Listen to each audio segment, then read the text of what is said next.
All right, we're almost done, and then I'm going to send you out to lunch. A couple of quick announcements. Thursday and Friday are the waiver examinations. If you have a BSW, but you must have a BSW. On Thursday at 6 o'clock is the waiver exam for HBSE, and Friday is the waiver exam for policy. 6 o'clock is 1731 College. Okay, so if you're going to up for it, and you want to see out those courses. Okay. And let's see. Okay, anything later before you go off to lunch? Any questions or I know you got your answers? Oh, yes, ma'am. I didn't hear anything that said. I just talked about waiver exams. Thursday, the waiver exam for HBSE. Friday for policy at 6 o'clock in 1731. But you have to be yes. Before we go to lunch, yes. Is maybe like the off-site, I know there's quite a few of us that are taking classes off-site. Thank you. Yes. Columbia, Charleston could meet one corner and yes. Thank you. So how about Charleston folks there, in Greenville there, if you are at one of those campuses and would like to meet your colleagues, thank you very much. I apologize for that. Yes. Can you clarify about the online waiver or the waiver exam?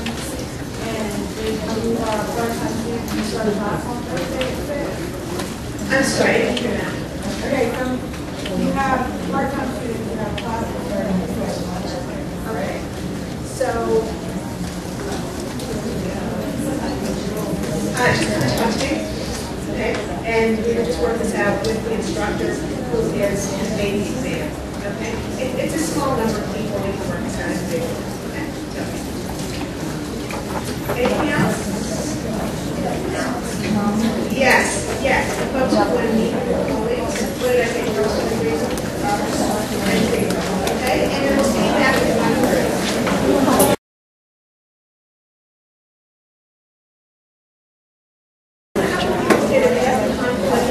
For the waiver exam class that you Thursday night, if you are one of those students who wishes to take waiver exam, the HBSE exam Thursday, twice that class, please sign your name on a piece of paper on that far table there. Give us your email address, indicate which, well, it would only be this Thursday's HBSE, if you have a conflict, you cannot take the exam at the designated time.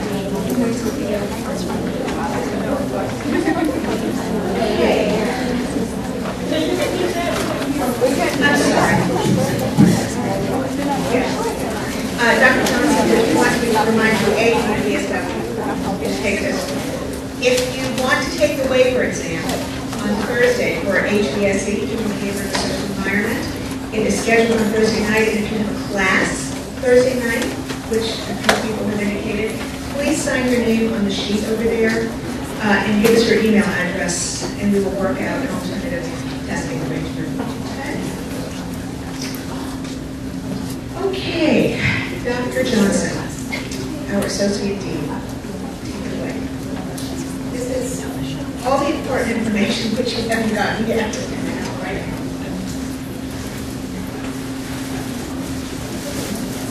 Let's see if I can put this back in here and still have to be able to hear so that I can turn pages. My PowerPoint, see what I'm doing up here. Did you have a good lunch? Did you remember to ask for change and get some quarters? Okay, we have more quarters coming. I've gone through every corner of my car and we've got lots of quarters.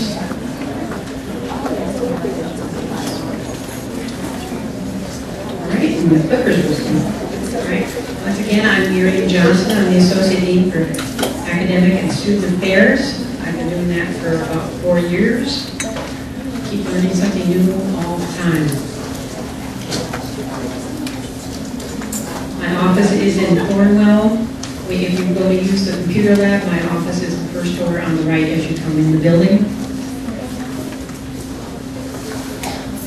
If you want to see me, I'm usually there at lunchtime and almost always well beyond 4:30.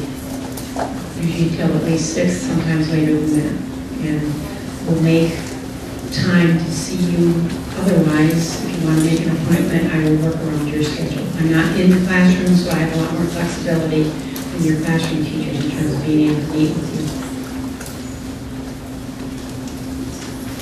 This is what I'm going to be talking about today. It pretty much lines up with what's on your agenda. Maybe not in the exact same order, but that's what I'm going to be covering. Basically, how to avoid problems and what to do if you find yourself in the middle of a problem.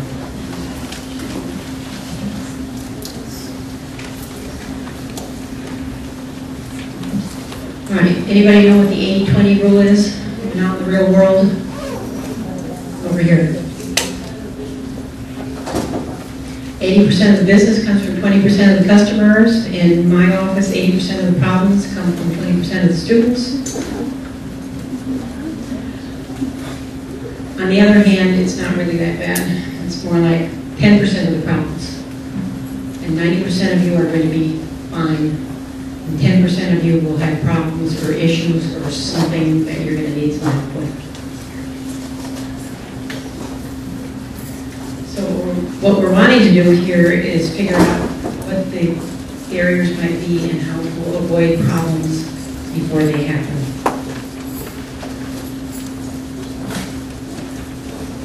There's some simple things you can do to avoid problems, avoid getting into trouble.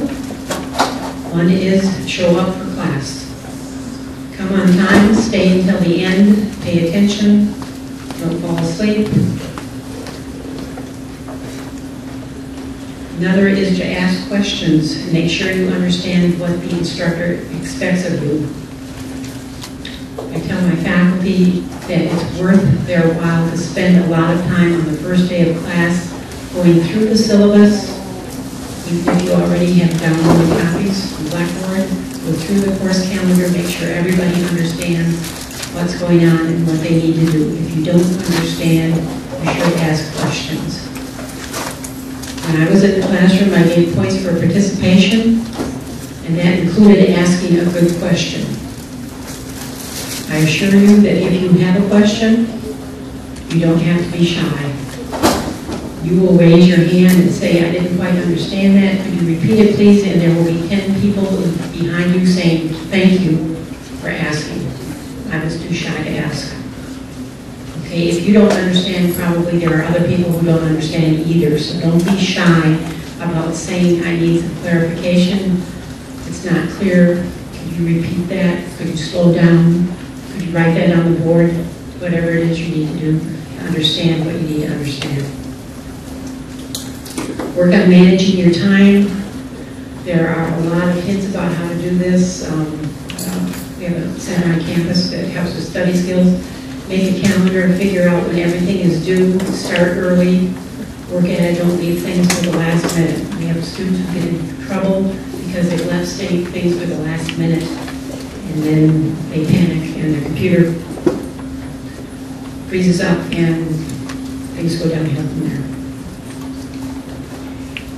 If you have problems, stay in touch with your instructor.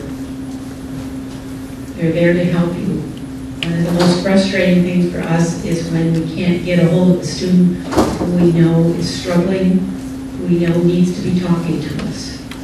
Trying to track students down, get them to answer the phone, get them to answer emails. If you're getting a certified letter from us, you are way, way, way into the problem area.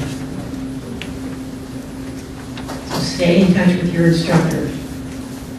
I have this going on, and I need your help. I have this going on, I can't get to class. Tell me what I need to do to catch up. Stay in touch with your instructor.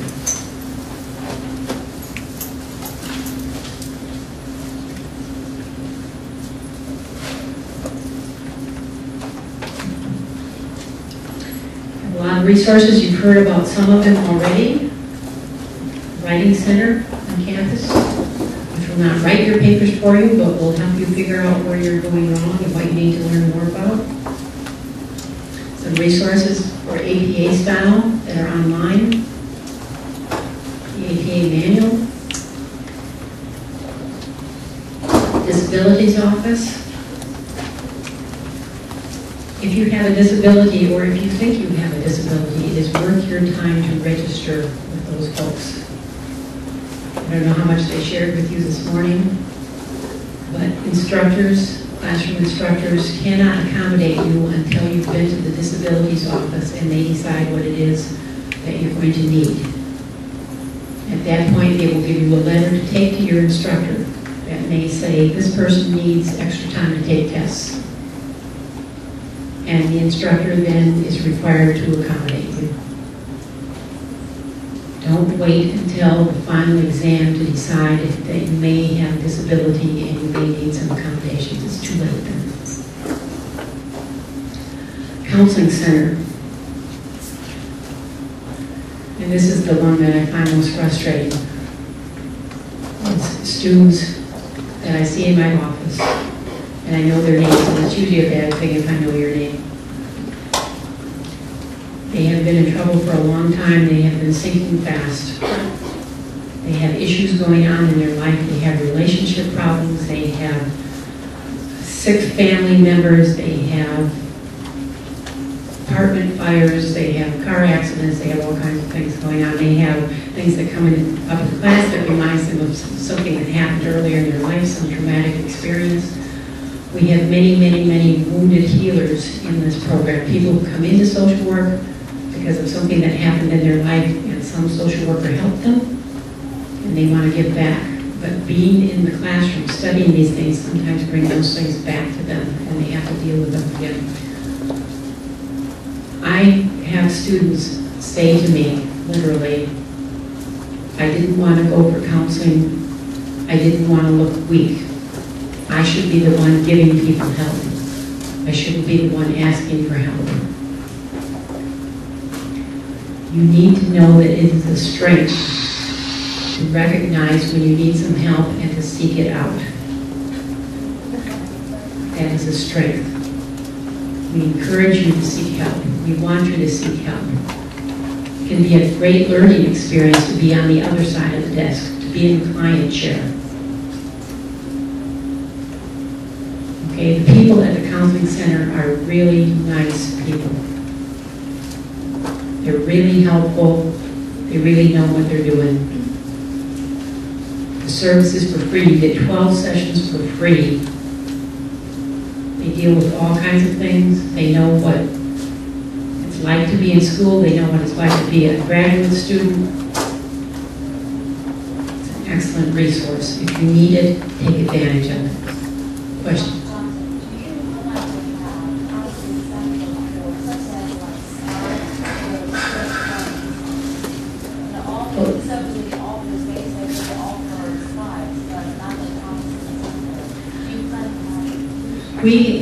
When we have had students in Charleston and Greenville that need counseling, they have subcontracted with somebody local in those areas that we can make referrals to, that they work with. Yeah, student. Right.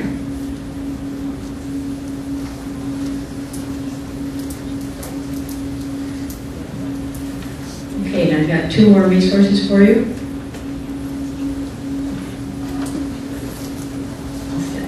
Academic Centers for Excellence.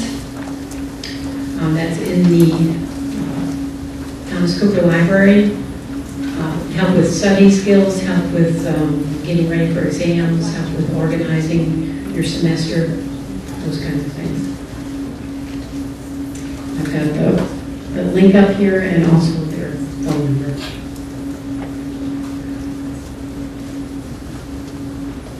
Has anybody talked to you about the library yet? I'm sorry. You see it through me? You're good. Okay. This is the kind of question I appreciate in the classroom. Somebody says, slow down, go back, give me a few extra minutes. Because I promise you somebody else was trying to write it down too, and I was moving too fast. All right, has anybody talked to you about the library? Okay, the library is a wonderful place. Most of what you will need when you're writing your papers will be in Thomas Cooper Library. There's a lot you can get online. As a student, you can access all kinds of library resources online, but I encourage you to also go over to the building. If you are at one of the regional centers, they each have a library that has links to our library and a system where we can send stuff from Columbia to Charleston or Greenville for you. It's really remarkable what they can do these days. The library is over that way, the other side of the student union, beyond Russell House, with this big pond in front. Looks small. Looks like it's just one floor, but it goes down deep. It's like you go down 5 floors. And the floors are numbered from the basement up. So you might want to keep that in mind when you're there. I've been there early in the semester and met people in tears in the elevator saying, I just want to get out. I just need to know where the main floor is.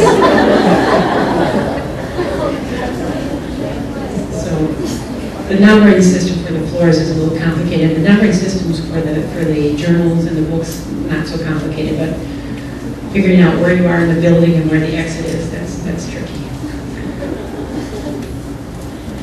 We have, you can get tours of the library. There's a 732 classes, sometimes those classes meet at the library and get a tour. We have a couple of librarians who work very closely with the college. Bill Studdeth is one, and Virginia something is the other one. And they're assigned to the College of Social Work to help us out. Let me also suggest that the reference librarians, where usually they're on the first floor, live to help people. They love a challenge. Love a challenge. Love to help you find things.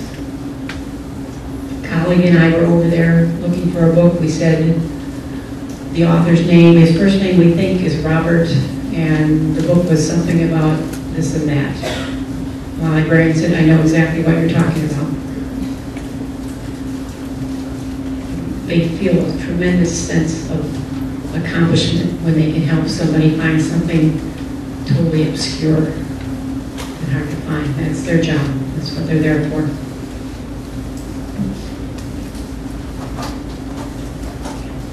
I was in the library one time and there was a social work student came up to me and said, Dr. Johnson, what are you doing here? I said, honest faculty come to the library too. It's a great place.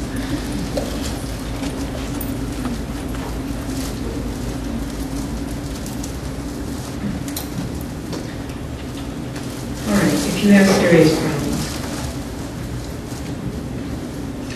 There's more details about this in the manual, in your student manual. But there are basically 3 categories of serious problems. At least that's the way I look at it. Academic difficulty, which means you're having problems with your grades. Academic integrity issues, and personal or family crises, in small or large proportions.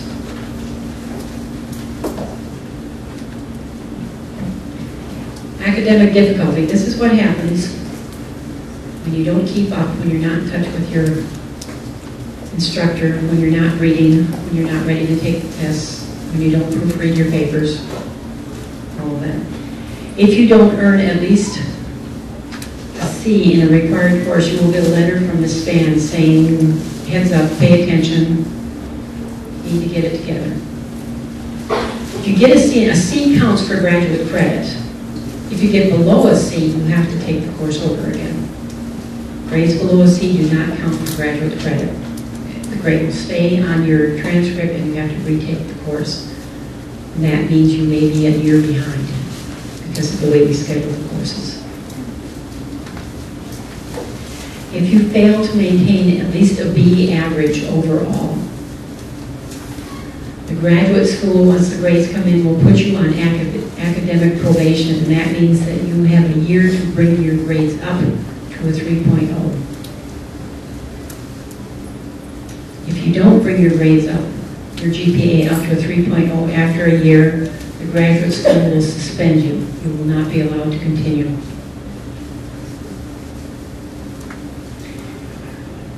If you get to the end of the program and you do not have at least a 3.0 GPA, you cannot graduate. You cannot get your degree if your GPA is below a 3.0. Basically, that means if you earn 1C, you have to earn an A or 2 B pluses to offset it.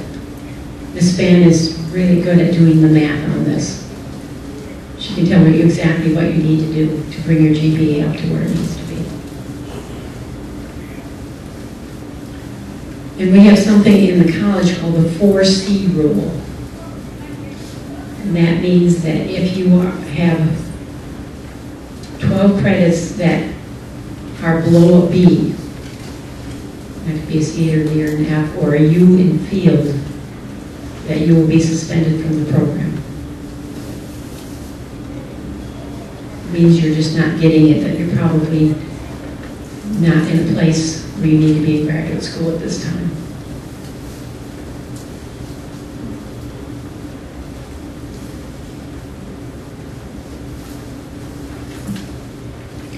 Right, violations of standards of academic and professional integrity. I think Dr. Brown talked to you today or yesterday about cheating and plagiarism, and he defined plagiarism like 6 different ways and gave you examples. So everybody should understand at this point what plagiarism is.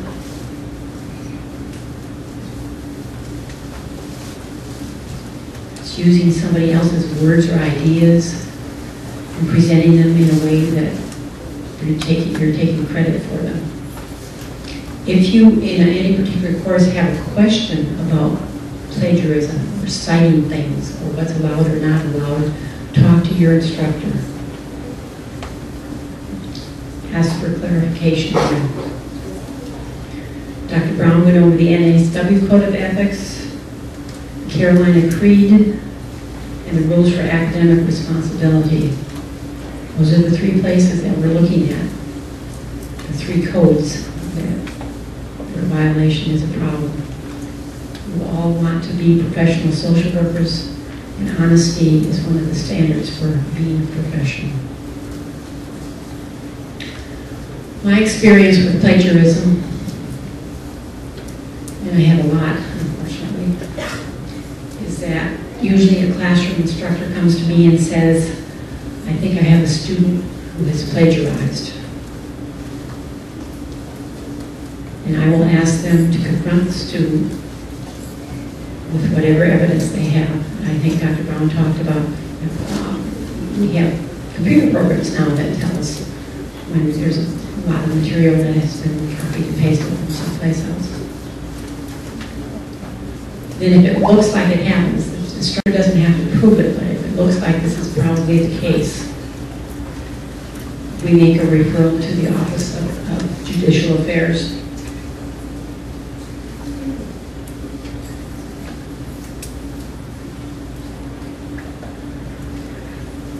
And what I usually hear from students, what the Office for Judicial Affairs hears from students is, I didn't plan to cheat. None of you plans to cheat. None of you comes into this program thinking the only way I can get through is if I cheat. What happens is there was a paper due, and it's the night before it's due, and it's only half done, and you panic. And you start cutting corners. And you use a paper that some other student has written, or you go online and copy some stuff. Or we had a case several years ago where somebody copied pages and pages out of a book in the library. And when the instructor went and looked at the book in the library, all of the sections that were copied had been highlighted.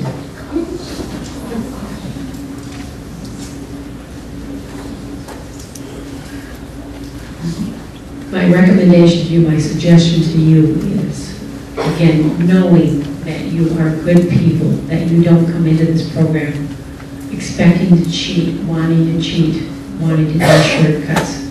When you're at that point of panic, That's when you're going to contact your instructor and say, I know the paper is due tomorrow. I don't have it ready. I can't do it. I need more time. I understand, according to your course calendar, that I will lose 10 points a day, or I will drop a letter grade, or whatever. I will take that consequence, but I don't want to cheat. I want to give you the best work I can do, and I'm going to need another day, or I'm going to need till the weekend. I'm going to need some extra time.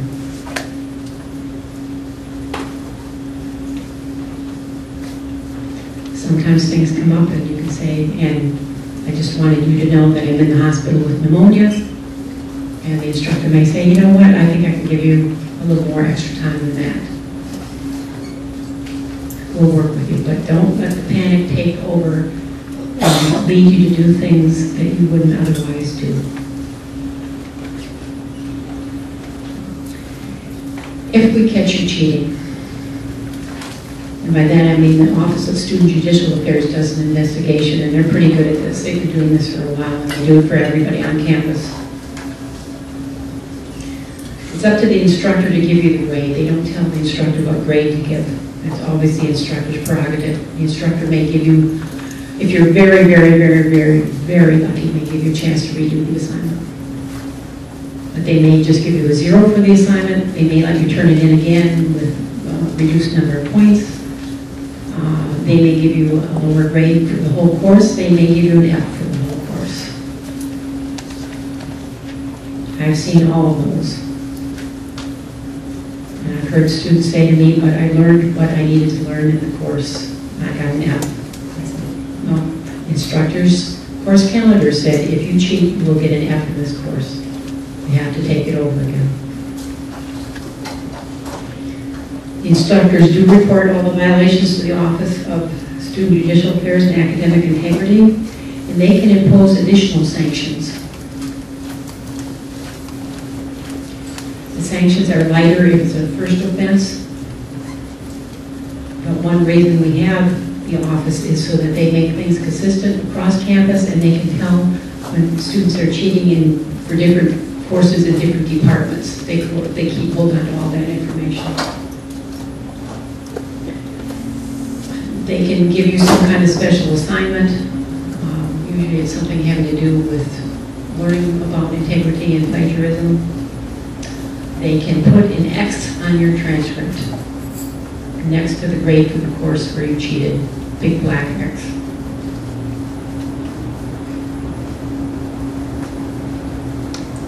They can suspend you or terminate you from the university. So this is serious stuff. I would like to say it never happens, but usually 1 or 2 or 3 times in a year we get something like this, and I'm talking to the people over at that office, and we are trying to figure out what to do and what happened and where the student got off track and what needs to happen to them. And I have heard students say to me, I remember that you talked about it in orientation. I remember what you said. And then I panicked and I cheated. And you're paying the price.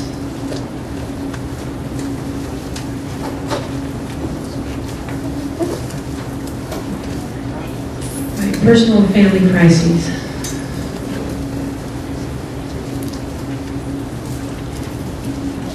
And I don't want to sound pessimistic, but for some people, anything that can go wrong in your life will happen when you're in this program. We have people,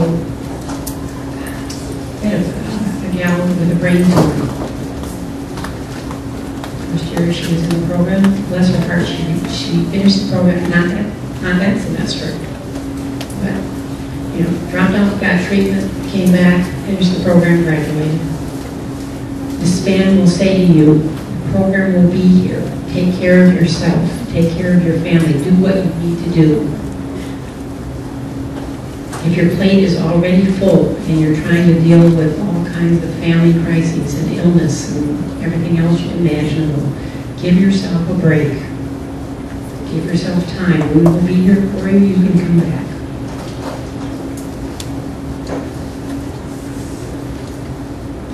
Our policy is that you're expected to come to all your classes. And if you have excessive absences, that may result in a lower grade. And that is individualized by instructor.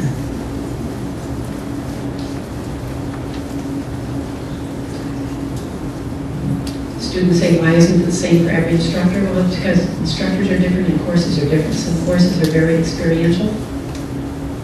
You have to be there to take advantage of it. Other courses are more content heavy and it may not make that much difference.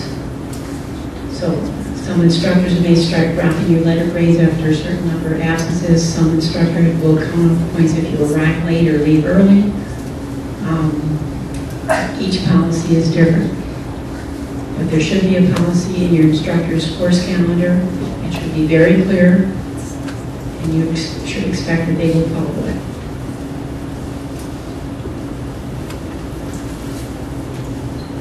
You may also want to ask what the penalties are if an assignment is late. What do you do if you're missing an exam? There's a midterm exam and you're in a car accident on the way to class. I tell the instructors to plan ahead for how they will handle that.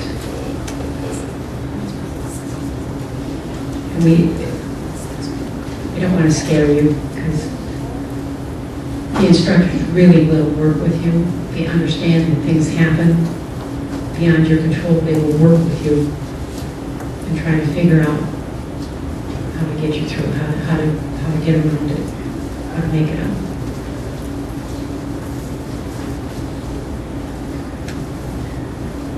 All right, when you can't manage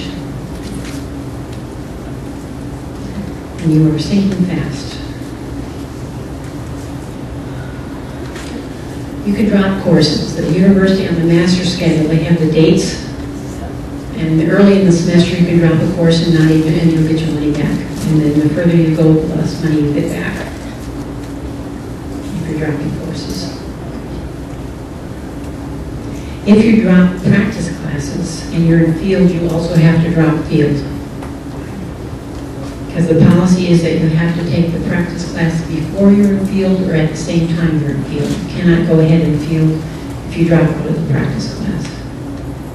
If you need to drop some courses, you should come and talk to Ms. Spann, who will help you with what the best plan is. If you drop this course, you can pick it up again over here. If you drop this other course, you're going to have to wait a year, and it's going to be a lot more complicated. She can walk you through that. And it's different for different people, and it depends on what semester you're in, but there are ways to do it that will be less damaging than other ways.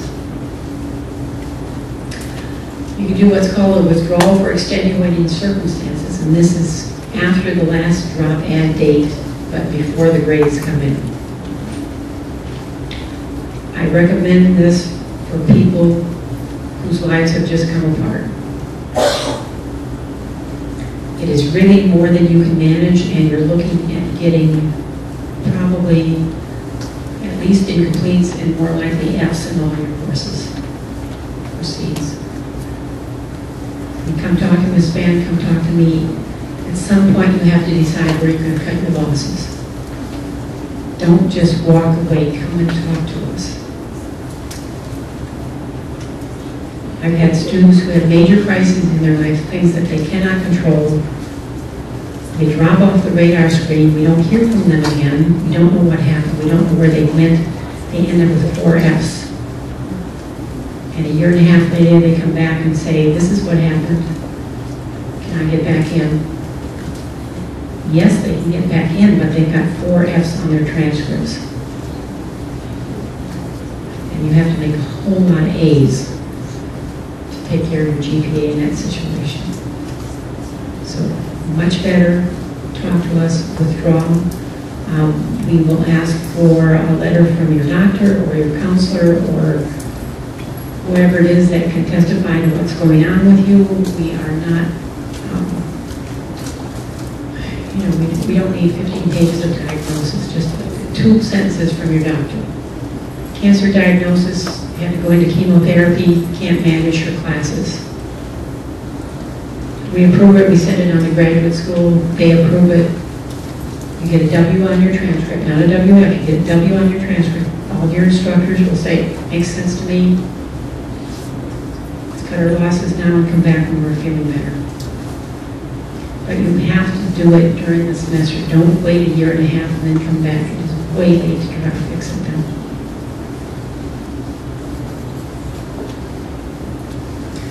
Incompletes. Incomplete grades. Your instructors cannot give you an incomplete just because you needed more time to do the work. But they can give you an incomplete if there's something else that happened. You know, it's the last 2 weeks of class and you have a car accident and you're in the hospital for 5 days and you can't make it to the final exam or you can't turn in the final paper or whatever. They will give you an incomplete and a time frame to finish the work. And they will tell you what that time frame is. I recommend to the instructors and I recommend to you that although the graduate school will give you a year to make up the grade, there are all kinds of reasons not to let it go for a year. If it's the fall semester, try to get it done before you start again in the spring, because in the spring you have 4 more classes. Try to get it done over the holidays. Try to get it done over the summer. If you are carrying 2 or more incompletes, you cannot move ahead. You can't register for more classes. That's a graduate school rule. If you have not completed your foundation year courses, if you're carrying incompletes, you cannot move ahead into the advanced year. So again, incomplete, something happened to you, it's kind of last minute, you're almost done with the course, you can see the end, you can see the goal, you've got 1 paper you have to finish, you have 1 test to take, and you just need a little more time, and the instructors will work with you on that.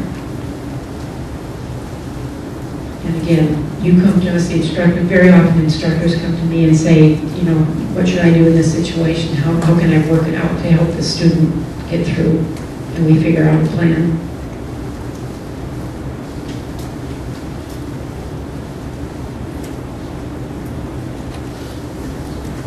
All right, here's a question, don't everybody answer at once, hold off. If you have a problem, who do you go to? This is like a licensing exam question. What do you do first? Okay? Here are your options. Multiple choice. Who do you talk to first?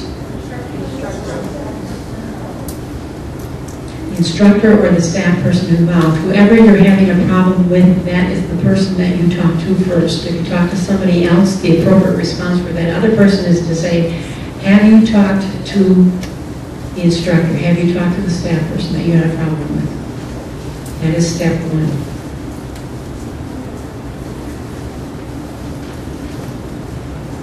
We have had people who start with the president of the university, who will send it to the dean, who will send it to me, who will send it down. We haven't had anybody go straight to the governor, but we had one person who threatened to. Not a way to solve problems, not a good way to win friends and influence people. Do not knock on President Pesti's door on the weekend. Say, I'm having a problem in my social work class.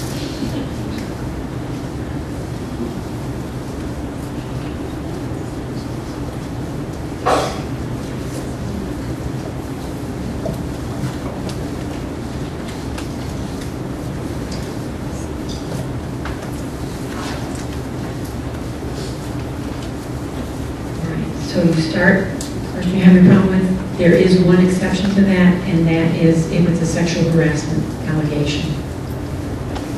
People who believe they've been sexually harassed do not have to confront the person. Come to us and we'll help you. All right, we have people called ombudsmen who help students walk through these situations, the grievances, the appeals, whatever. In the fall, that ombudsperson is Sadie Logan, Dr. Logan. Very nice person, very supportive of students. In the spring, it's Dr. Aiden Iacchini.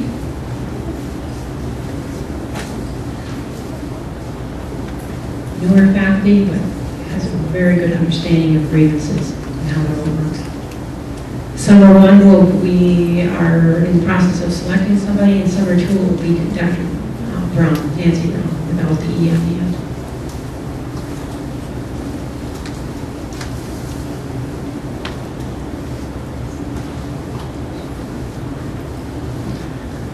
Grievance.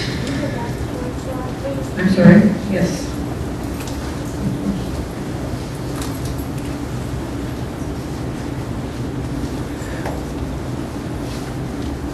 Fall, Sadie Logan, spring 8, Kinney.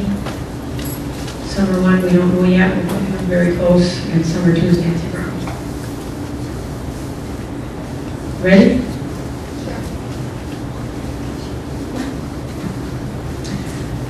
Grievance. Basically, a grievance is about somebody's done you wrong. You've been treated unfairly, you've been treated inequitably. If you have been treated unfairly or inequitably based on being a member of a protected class, and there's a whole list of categories out there: race and ethnicity, and sex and religion, and national origin, and sexual orientation, veteran status, disability status. The difference with those situations is the university wants to hear about it, and there's an office in the university that specializes in dealing with that. The dean needs to know about it. We jump all over those.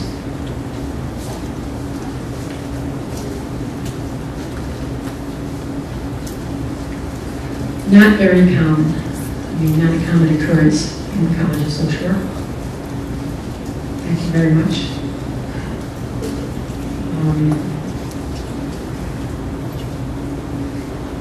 Maybe an allegation once every couple of years, and not necessarily one that's founded. So I think we're doing pretty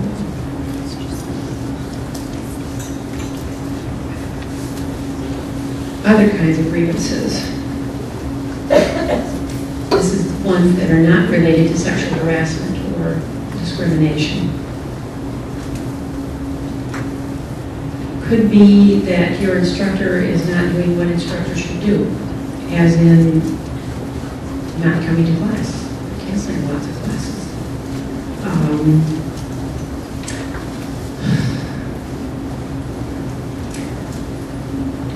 Not allowing freedom of expression in the classroom, and that comes with a caveat. You're supposed to express yourself respectfully. You're going to be respectful of your classmates and the instructor.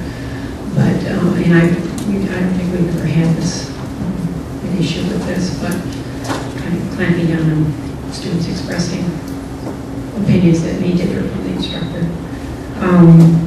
Protection against improper disclosure, that means information about you.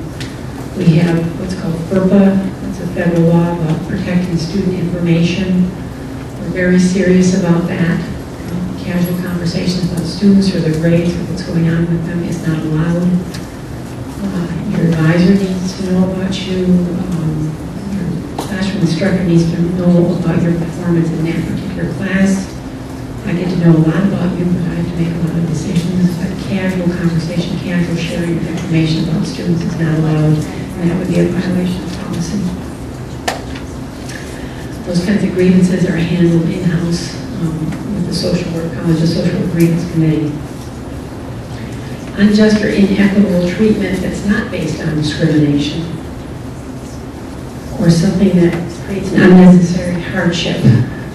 Basically, this means that the ones that I see are the instructor treated me different than everybody else.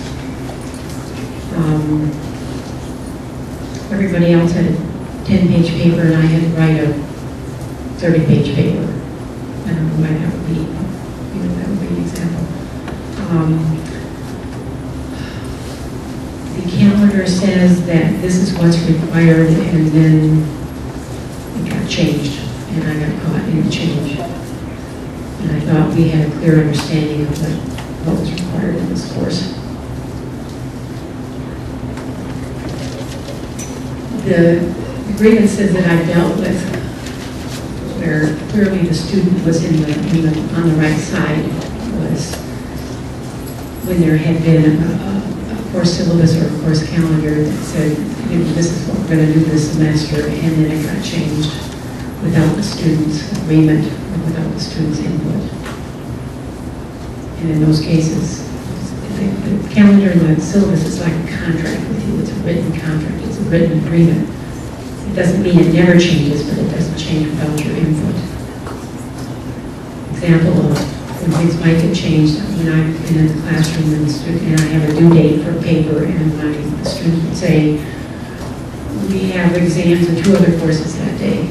Can we change the due date? And I will say, does everybody agree to that? And then if they agree to that, then we make the change. But it should be a conversation, it should be consensus when things get changed.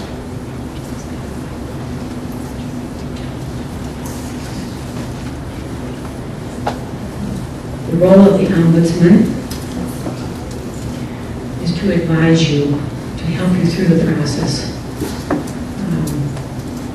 We have a process that was revised this past year based on some university requirements that have been updated, and it's a little bit complicated. So you probably want somebody in your corner to help you figure out where you go next and how you do it and who you have to talk to and all of that. The ombudsman will go through the process with you. Your advisor can be there, but your advisor will not be speaking on your behalf.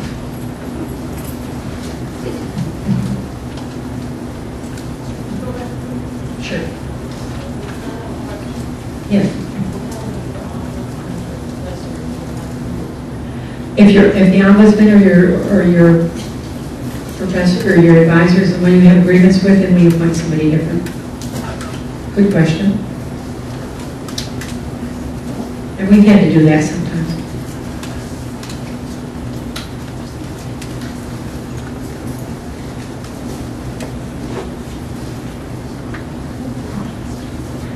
Right, we have some time frames that you have to pay attention to. You cannot bring a grievance 6 months later. It has to be fairly timely. So first you're going to talk to the person that you have the problem with, right?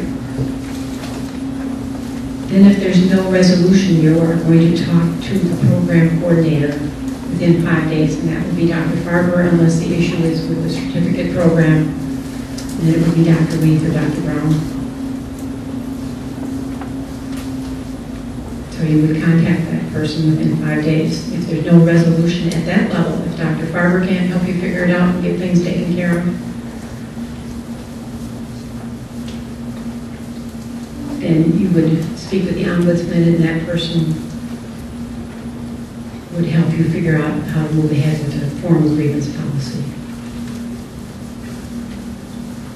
All of this is in the manual, by the way. The ombudsman advises you to file a grievance. Usually the ombudsman would say, yes, you have something that's grievable, or you know, you're probably wasting your time. A good example of wasting your time would be, I really wanted an A in the class and I only got a B+, and I've never gotten a grade older than an A when I was an undergraduate, and I'm not happy. If you haven't been treated differently than other students and you're simply unhappy, grievance is not going to go very far.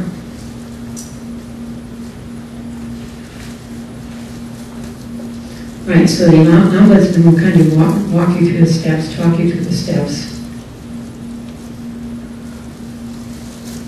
And if you go ahead, you will be filing a written request for a hearing with the grievance committee, and it will be done within 5 days.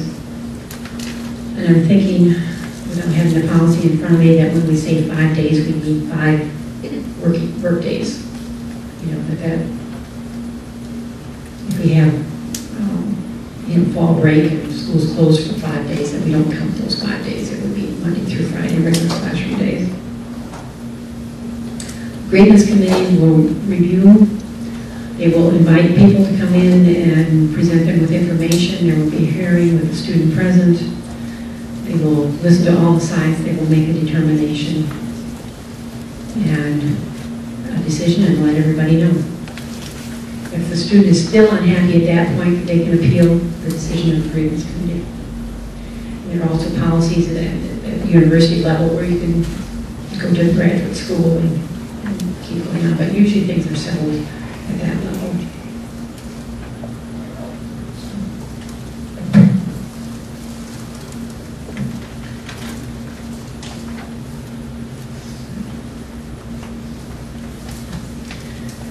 An appeal, the difference between a grievance and an appeal. A grievance is when somebody done you wrong.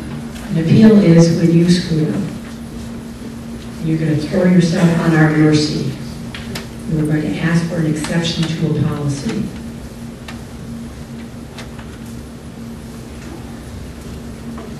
You're going to say, I understand that normally I would be suspended at this point, but let me tell you what was going on in my life, and usually we will know that ahead of time. We might even encourage you to appeal.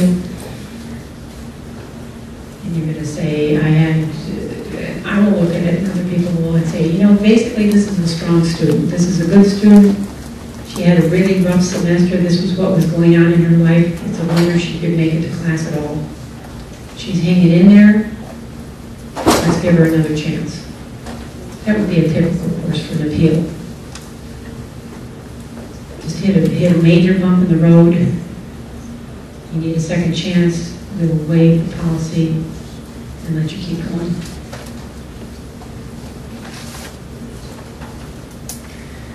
We can also do the same thing with graduate school. If you're suspended at graduate school level, you can appeal that. That comes through us. You submit all your information to us, and we will either support you or not support you, but the graduate school wants to know whether the college supports your appeal of their policy, and they're usually very respectful of our position on those things. So again, if you're in great trouble with the graduate school, we say, listen, strong student, going to make a great social worker, had a really rough semester, let's let him go ahead. All right, then we have another category, which is complaints. I see a lot of those too. I hear a lot of them. I think of complaints more as when it affects more than one person. It's not just one person who is not being treated right, but there's a group of students who will come to my office and say, you know what, this isn't working right. And so we try to see what we can do about that. This is not unfair treatment. This is not appeal for an exception to a policy. This is just, the pieces are not coming together right. This is not going smoothly. Can you intervene and try to help us work this out? So a lot of those come to me. Classrooms that aren't right, staff person that you think is not doing their job right or not training you right. Sometimes it's about a specific class or a specific instructor. It's about another student. If you have issues with another student, that would go first to Dr. Farber. If you're having problems with technology, our technology person is Dr. Brown, and also we have resources of the university to try to deal with that. But Nancy is good about having quick responses on how to fix things. If there's a problem with the program, it would be Dr. Farber or the coordinator of the strategic programs, and if you have a problem in the field, complain about the field, that would go to the field office.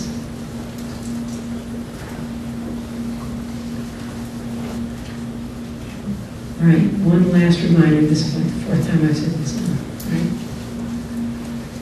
If you have a problem, unless it's sexual harassment, you go first to the person that you're having a problem with and see if you can work it out.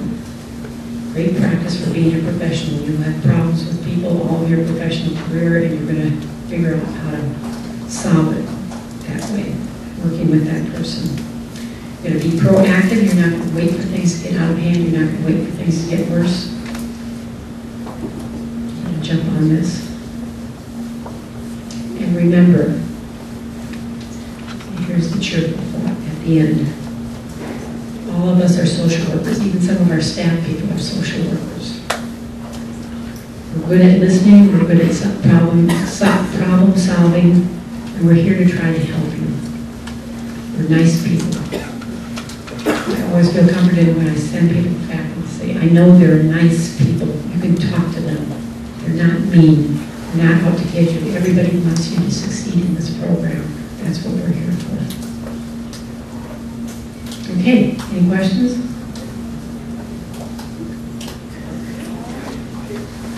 The student handbook is on, it's online on the website. We are revising the website in its entirety and within a couple weeks. Right now, the old last year's student handbook is up there, and the new one should be out very soon.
Pardon me if some of this has been said before, I wasn't here for all of it, but it's important to reiterate nonetheless.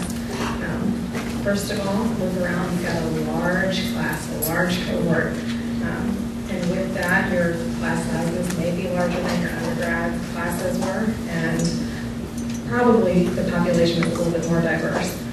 That's a great learning opportunity, but also with that comes, you're probably going to find somebody that you don't agree with, that rubs you the wrong way. It's inevitable. You're going to find somebody that annoys you. Don't let them get in the way of your learning experience. This is about you. With that diversity, it's going to be values, morals, race, age, culture, everything, you name it. So likely you'll find some people that you connect very deeply with, but try to treat everybody with respect and don't let anybody else take away from your experience. You're here for you. With that being said, another important thing is don't get lost in the crowd.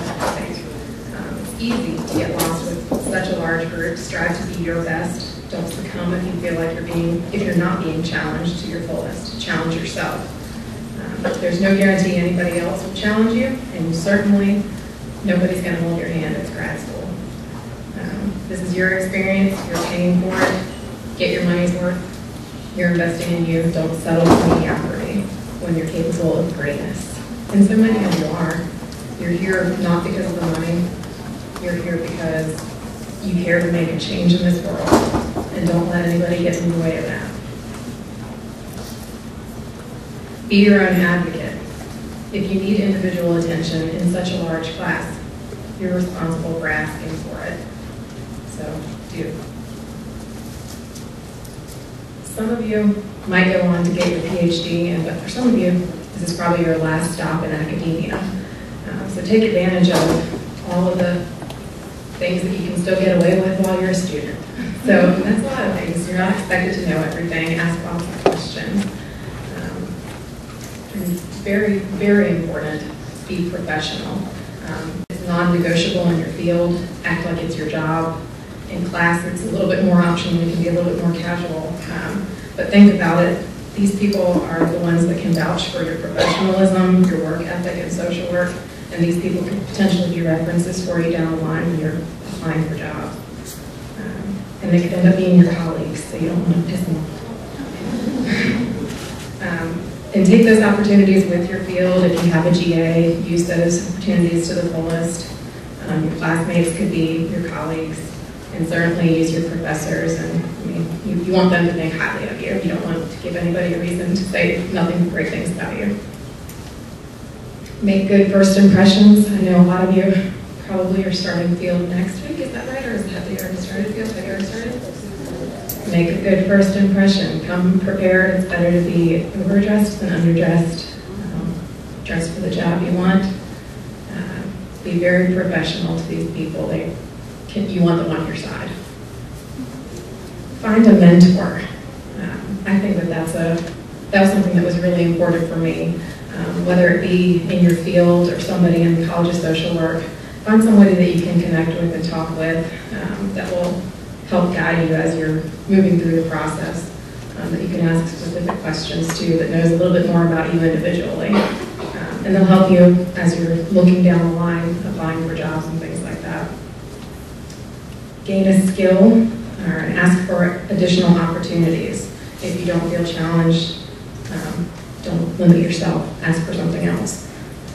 In my first year field, I had great experience. I was a micro student, but I actually am doing a totally macro job now. So I knew that going in, I wanted to get a good, well-rounded perspective, and although I was in more of a micro placement, I asked for additional opportunities where I could get out and do more community work. Build your resume. Start working on it if you haven't. Most of you, if you're coming into grad school, have worked on it fairly recently, but don't take this 2 years, 3 years off. Build it. I already mentioned be curious and ask questions. It's the best excuse in the world that you're a student and you just don't know. So, not that you know when you're in the work world either, but it's a better excuse now. So ask questions. Take advantage of the access and discounts that you get as a student while you still can. Attend trainings for cheaper. Discounted rates to join professional groups like MSW. You have free access to the library, to the gym, for counseling sessions. Use it if you need it, and other university perks. If there's a problem, and there will be in your time here, try to find, discuss, or create a solution constructively, productively, and proactively. Don't just complain about it. Remember, these people want to work with you. You want them on your team, and you can catch more flies with honey than vinegar. People work harder for those who are nice to them. So just remember that even when you're frustrated. Utilize your opportunities for feedback. Again, you have a huge cohort. It's easy to get lost in the crowd. Make sure that when you have an opportunity to voice your opinions, do it. After every semester, you'll have an opportunity to. The college needs to hear from you if they're going to change things. They want to hear what your experience is. Don't write off classes that you might not feel you're interested in and just kind of put yourself on autopilot. I think I did that a little bit, and I'm totally kicking myself from that. The skills you learn are important regardless if you decide to go micro or macro. And in my opinion, the best social worker is a well-rounded one. My first year in the program, again, I was a micro student. I'm totally doing a macro job now. And probably the two classes I paid the least attention to were the intro to macro and policy. That's exactly what I do now. And I wish I would have paid a little bit more attention to that and dug it a little bit more. I think that all of the classes have a really important purpose. They're there for a reason in your curriculum because it's important. You're likely to need some of those things regardless of what you end up doing.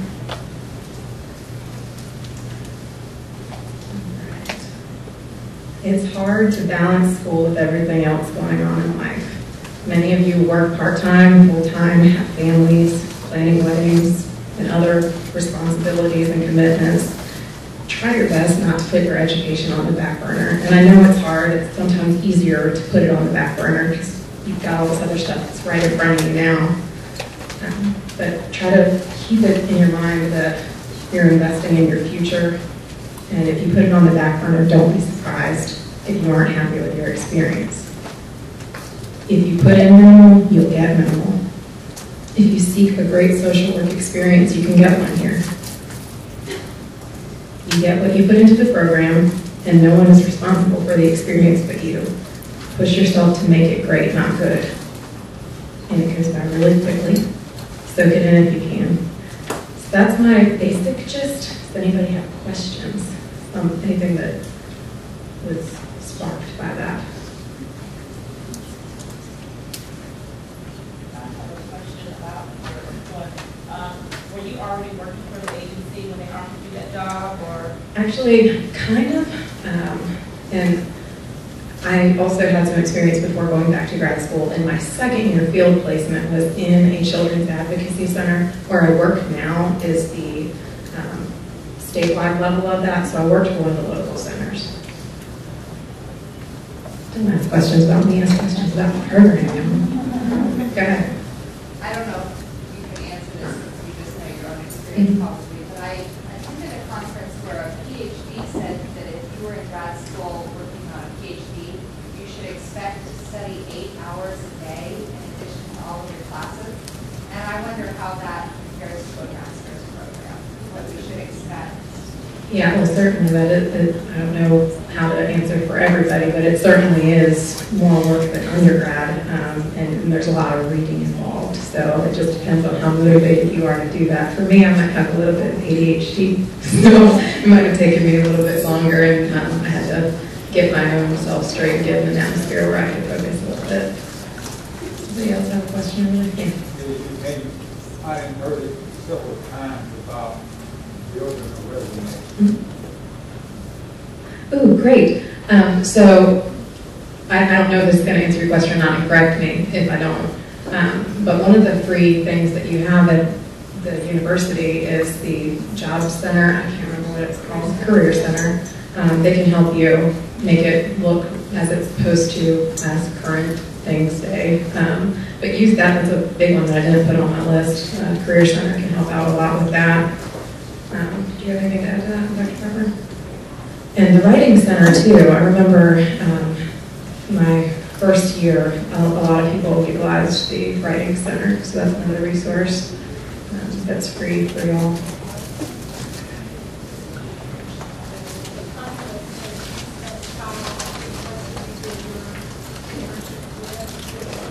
Yes.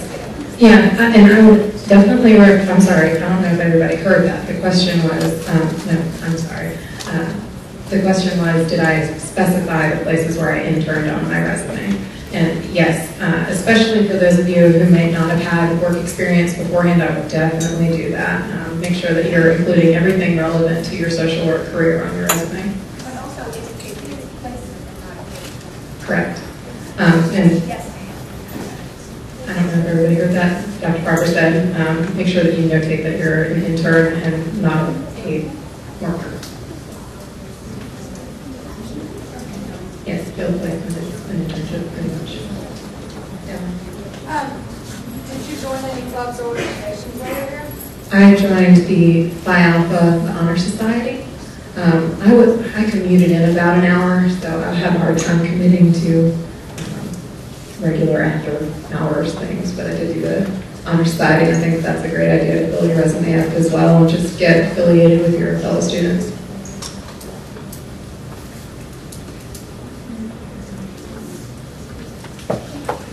Well, I know that several of you are probably ready for a break, and I won't keep you much longer, but let's I'll give you a chance for final questions if you have any. Yes?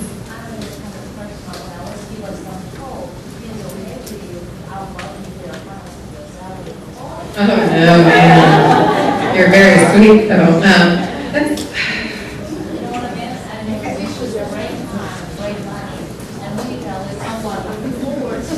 Well, let me say that the range is very greatly. So I would say that on the low ranges, you're looking at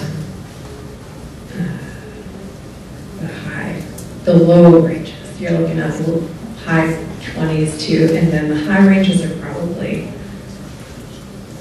50 if you're lucky. It depends on what part of the country you are. You know, if you go back to New York, the salaries are higher. Farther south you go, the more stuff is higher. And it depends on where you work. Social work is about the most diverse field you can get into. So you're going to look at nonprofit jobs versus state jobs, everything in between, working in the military. There's a conversation about that. What do y'all think? Oh, there's a question back there. Go ahead.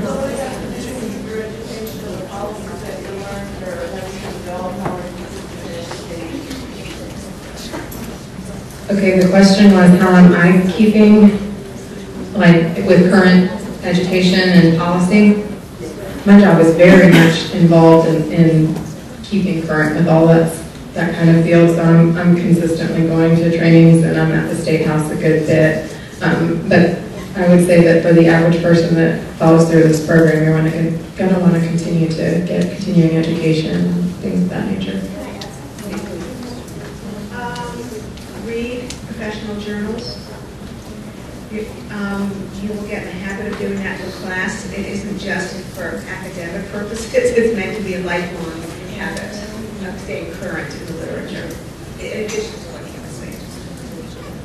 And stay involved with the school. I mean, make sure that this is, you want to keep your fingers tied to where you are. So I'm here because I care a lot about the university and that keeps me current too. Anybody else? I think it's time for y'all's break. Have a good one. So it's meant to be a beacon of light and hope as your future colleague. At any rate, I think everything she said to us is very apropos and important. Thank you. That's really terrific. Thank you. And let me just say, some of the things that you asked him about, some of the things on your mind, are the kind of conversations that you should feel free to have in class. I mean, you know, you've been sitting here for 2 days, and we'll, for some of you, another day have all this information thrown at you. But you have all kinds of things on your mind, and you should feel free in your classes to just have these kinds of conversations. Okay? And if you don't, you should make it clear that you expect to, and that's part of your education. So any questions before we take a quick break? Yes, ma'am.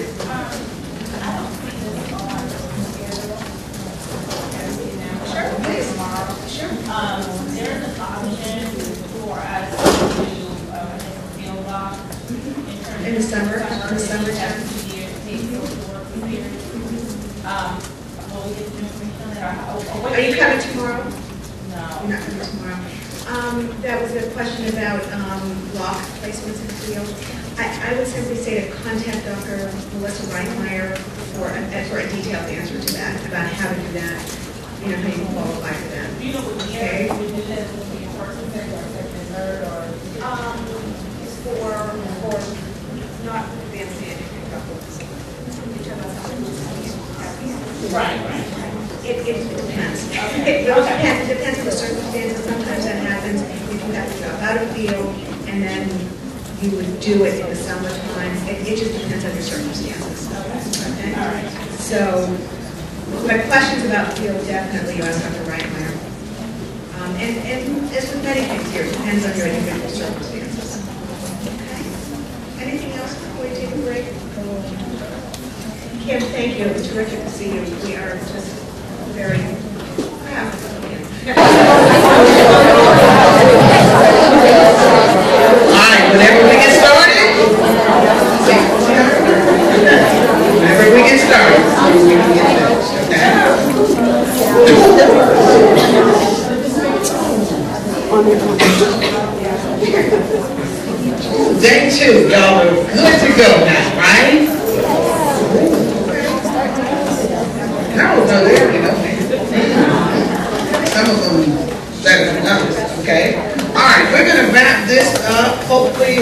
take too long. What I'm here to do at the very end, catch your orientation, done the parking, right? Welcome to USC. Got your ID, right? Oh, come on. Are y'all trained already?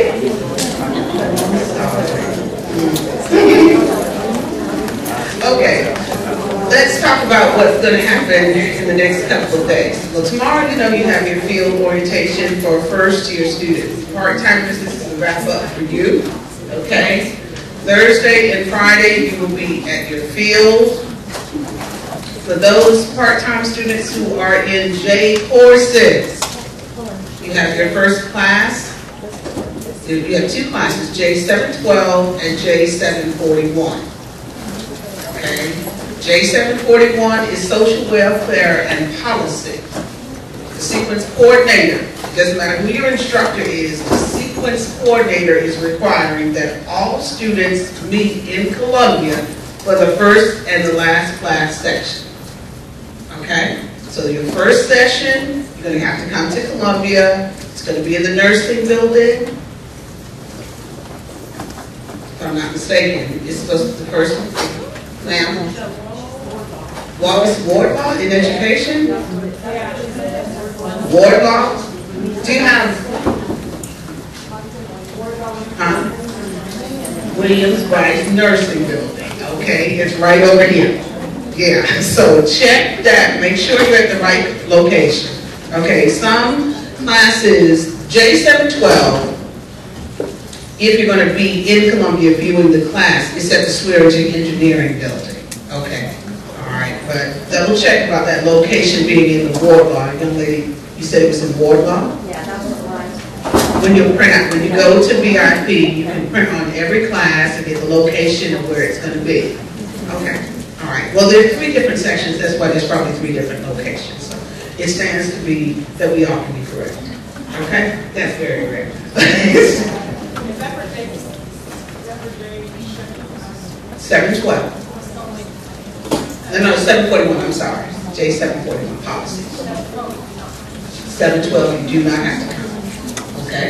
Those of you who possess a BSW, we are having the waiver exams on Thursday at 1731 College Street, right across the street, Thursday and Friday. You must possess the BSW to sit for those exams. Okay? Cancellation run is Friday at 5 p.m. That means on Saturday morning, if you get up and you go to VIP and it's gone, you didn't click the little gray button to pay your fees.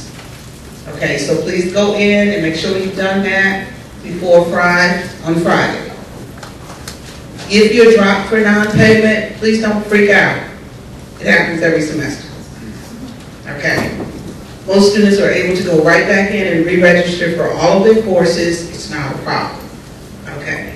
So please make sure that you've paid your fees. Any questions?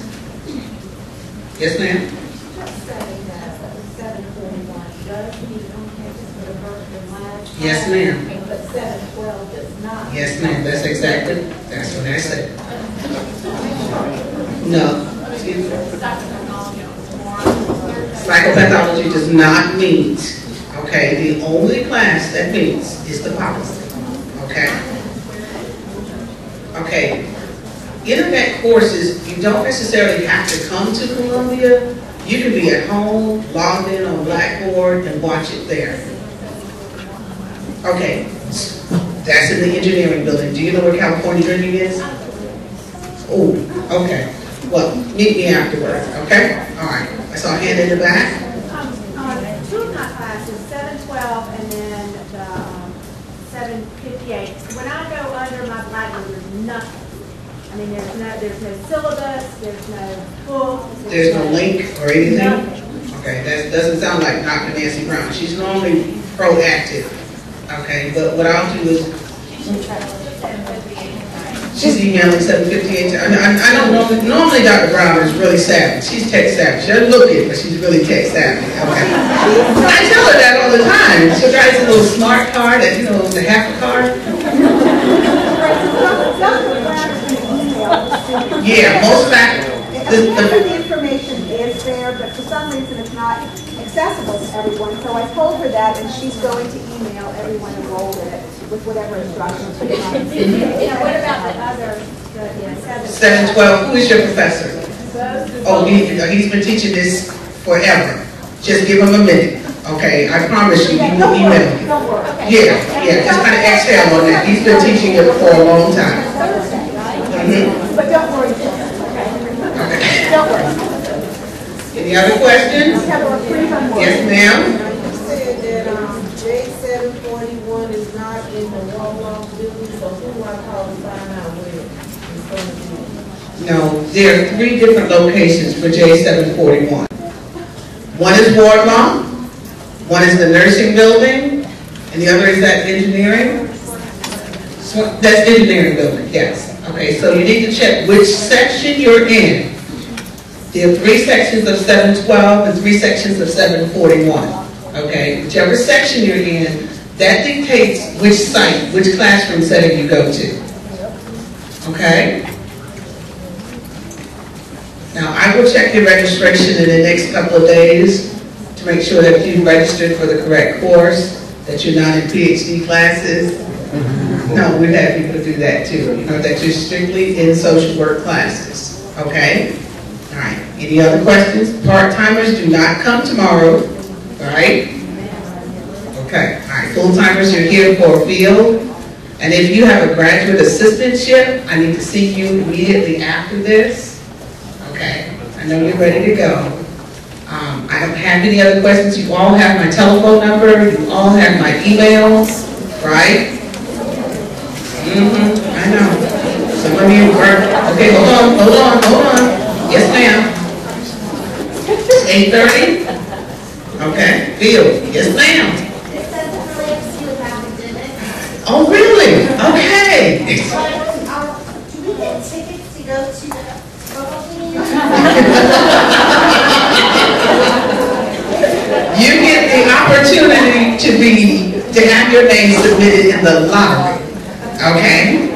Yeah, you do. You do. I mean, once you pay your tuition, you're just like an undergrad. You have access to football tickets, to basketball tickets, to all of the cultural events, anything that the university offers, the wellness center, everything like that. But there's no guarantee. We do have students that I see out on Facebook that are at the games. I'm like, oh really? Okay. You have time to go to a game? Good.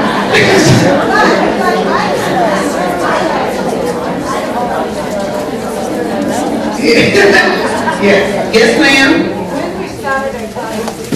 This Saturday. Yeah, this Saturday. Okay. Next week, you are block.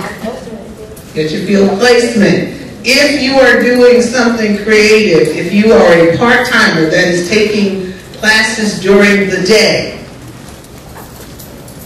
Monday or Tuesday, please don't go to class next week. There will be none. Because everything is shut down for foundation year because all foundation students are in block field. So there are no foundation classes. Your first day of class is September the 4th. Okay, after Labor Day. Enjoy your last holiday. Yes, ma'am, Ms. Hall? One more time for the part-time students. Okay, part-timers that are doing something creative. Like, oh, I'm taking the 2 web-based courses that I'm coming to class 1 day a week, either all day Monday or all day Tuesday. Please, no class next Monday or Tuesday for you. I've had students go, where's my class? I'm like, in block. They're in block, so you don't have class next week. You're not penalized for it. Yes, ma'am. I don't think it's right, but I'm taking the 2 classes on Saturday. Full time, like this one. I'm taking 2 classes on Saturday in Greenville, then 2 online Jacob. Yes. So the class on Saturday, you did it for full time, start this Saturday. Yes, ma'am. And then the day practice coming, I know the 712 is not meeting here, but 741 does meet here. Yes. It's It's the first session. It's just the first session. After that, you'll go back to it being a web-based course. right. Yes. I have to do my internship all next week. Yes, So ma'am. if it's a night class, does that start this coming Wednesday, or does that start Thursday.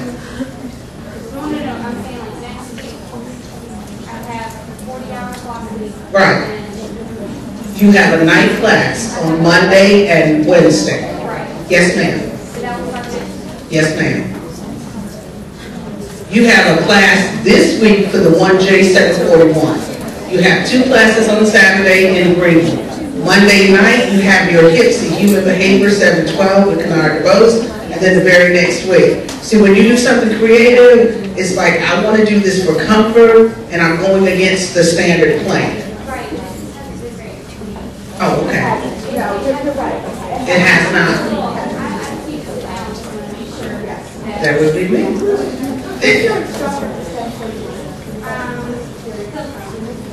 And actually, I spoke to her and said, what's the deal? So she is aware of this, and they getting in contact with her school. You're absolutely right, so I'm here. I can only say, no, you're not crazy, yes, I'm going to clear. And so just, can you repeat that? She has concerns because her J course, the 741, when she's doing something different. She's a full-timer taking 2 web-based courses and 2 courses in Greenville. Okay, but she falls into this black hole that where you have to adhere to the requirements for the web-based courses and you have to adhere to the Saturday courses. Okay, that means that this Thursday you come to Columbia or wherever the teacher is going to meet. Saturday you're in Greenville. Monday you're home watching your classes, Monday evening. So I'm essentially still like, so on my big classes, on the internet says Monday 6 to 9, Wednesday 6 to 9. So I still have to come back here. No, sweetie. No, next week you watch class at home somewhere. Okay? The wait a minute. J741. Ms. Teal, you were in my office yesterday. We talked about this. J741 meets in Columbia the first night. Next, you said what? What day is the regular class? Okay, next one. I'm sorry.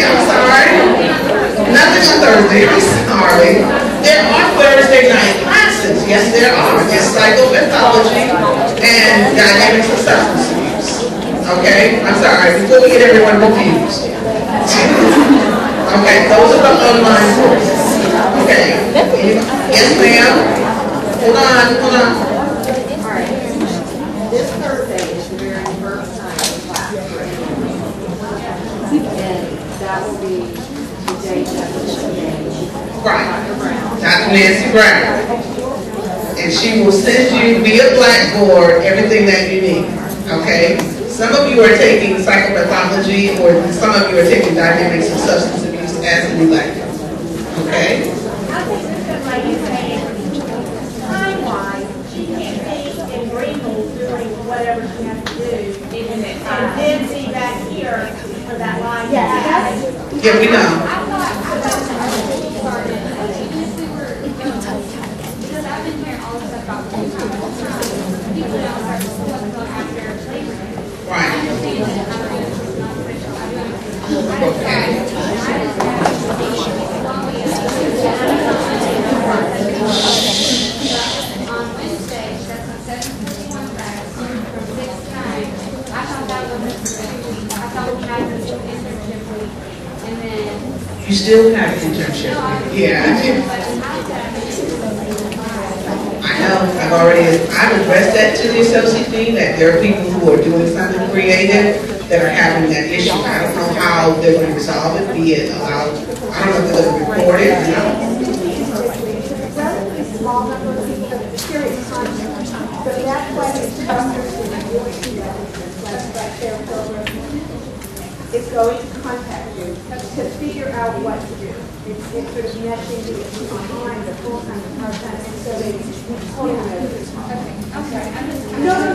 So, but it's not your position. So she will be having got this program absolutely. They figure out what to do, to meet the educational objectives, the fact that kids have to focus at one time, or figure that out, let us know how to make it. Okay, any other questions? Yes, sir.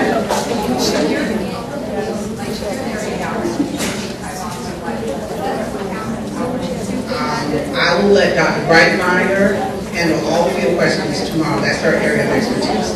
Okay, yes, sir? When you do online, can they see you or you see them? Does that make sense? You see them. Okay. You see them and you can chat in with questions. So my 4-year-old can like be running around the room. Yeah, that's cool. You can be in your pajamas, it's fine. However you want to roll. Yeah, push the ring.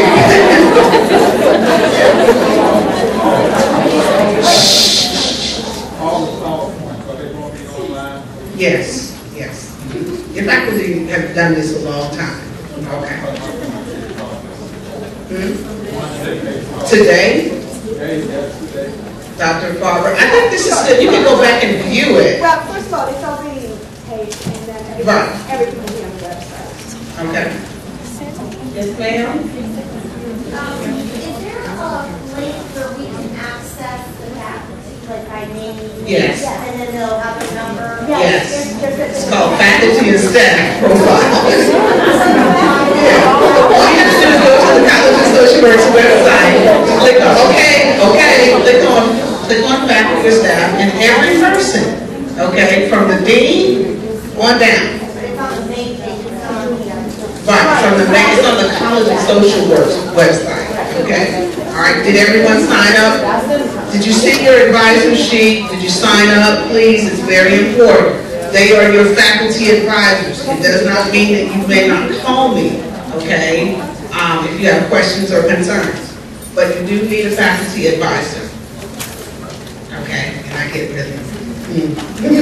Any other questions? Okay, part-timers, you're free to go.